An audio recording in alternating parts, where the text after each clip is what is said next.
Hello.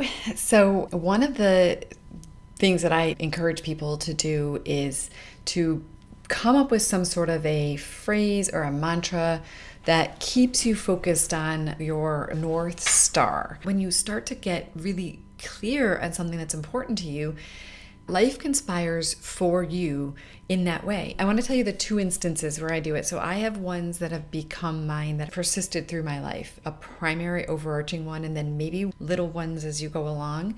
And my primary overarching one is relationship first. And that saved me a million and gazillion times in my parenting. I'm not trying to tell you that that's what yours should be. 100%, you need to find your own. Then there's the other ones that I've had that are my mantras for the changes that I'm trying to make in my life. For a while, I was being a little bit more lectury with my kids and I was expecting a lot from them. And for a while, mine was coach and guide. That kind of sticks with me. That's still there for me. Like whenever I feel like I'm coming in a little harsh, coach and guide. But right now, one of mine is present moment. I'll just keep repeating to myself present moment, just be in the present moment, because I'm trying to cultivate present moment awareness and sticking with one thing at a time instead of multitasking. It's incredibly hard for me, but that's one thing that I'm working on right now. But you can have a mantra that keeps you focused on the thing that's most important in your life right now. But let me tell you the most important thing that you need to know about this. It absolutely has to be 100% in your control. You can't choose something like peace unless your point is you're choosing your own inner peace. You can't choose that you're trying to create a peaceful home and think that that is going to be something that you are going to create. It's like as soon as you say the word peaceful home, like what is your own ability to do that? What is your part in it? And that's what you focus on. So is it, I want peace. My relationship first was very little about what I expected them to do. It was about who can I be in order to make relationships a priority in my home. The mantra has to bring you back to yourself every time. It has to bring you back to what's your absolute ability to do something in that moment that's yours. So if you choose peace in your home, then it has to be in your mind. Every time you say it, you still have to be saying, I'm going to create it. Because otherwise what you're going to do is you're going to be imposing upon other people something that, first of all, you've enrolled them in something you probably haven't even talked to them about. So you're now expecting things that they don't even know you're expecting from them. But then also it's usually going to be outside of the realm of their capability, because if they knew it and they wanted it, they would be doing it. They had the capability. So we have to take ownership for our part. And so 100% this North Star must be your personal responsibility, your own inner commitment to yourself of how you're going to show up. So if you pick something like connection and love, those things, then the question is, how are you going to be the force for connection? How you are going to be the person who every time any situation comes up, you're repeating to yourself connection, connection, connection. And that word connection is the guiding force for everything you do in your life.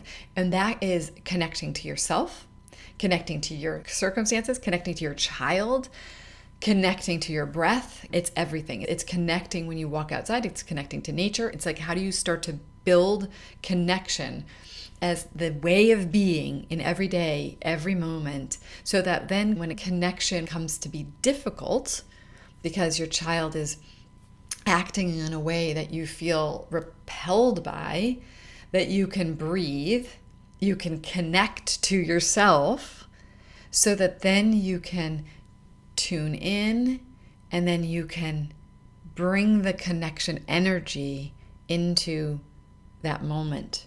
So it's in some ways creating an energetic shift for you so that every time anything's happening, you're shifting into that.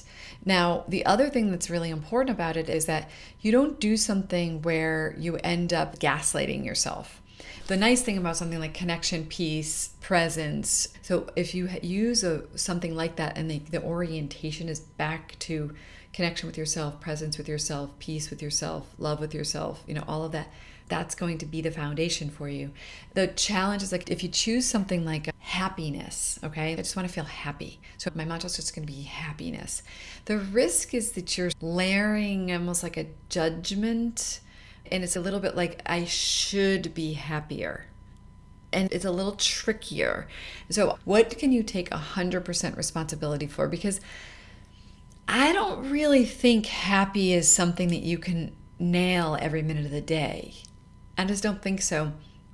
But can you be in a difficult situation where you're faced with something really challenging and still source peace? Can you still come back to connection? Can you still come back to relationship? I think so. So I don't know that you can come to happiness. So it might end up teetering on gaslighting your experience or dismissing your experience. So I want you to think about it from that point of view. You might even go as far as to go to the end of your life. You're at the end of your life and you're at your deathbed and you're looking back at your life and you scan back and you say, what did I wish that I really prioritized in my life? And whatever that is, that's where you want to take 100% responsibility for how you show up in your life. It's truly about who you be.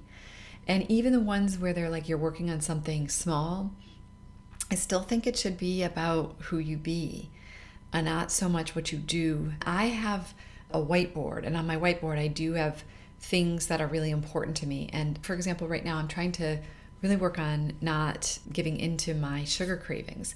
And to do that, I have to also be realizing that I use sugar as a substitute for when I'm feeling a little dull and low to bring a little bit of pleasure into my life. So I have to be intentionally cultivating more pleasure in my life.